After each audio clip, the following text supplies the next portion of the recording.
Hello, DMW Financial Assistance. Ayun, isa ako sa mga na-approve ng tulong sa gobyerno natin sa Pinas, guys. Ayan. So, papunta ako ngayon sa Alsari. Doon ko raw kolektahin yung amount na binigay nilang tulong sa akin sa OFW na nanawalan ngayon dito ng trabaho sa Middle East. Hindi siya hassle na kunin yung tulong nila galing sa gobyerno natin.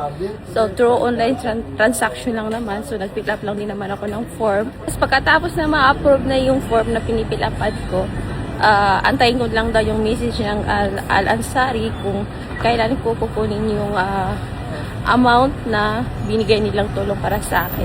So, ayun, for today is na-receive na, nag-message na yung Al-Ansari na i-pick upin ko na daw yung amount na binigay nung gobyerno natin. So, pupunta lang ako sa mas malapit na branch. Ayan, so, ang Al-Ansari dito sa place na tinitirhan ko ngayon is walking distance lang naman siya. Medyo mainit lang, guys. Mainit ngayon. Oo, mainit ngayon sa Dubai.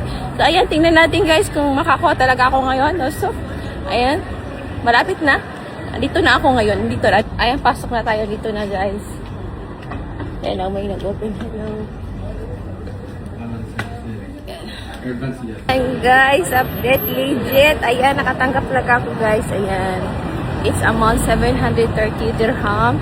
So, wala na silang tinatanong pang mga question and answer question. So, pinapakita ko lang yung ID ko. Emirates ID ko. Ayan.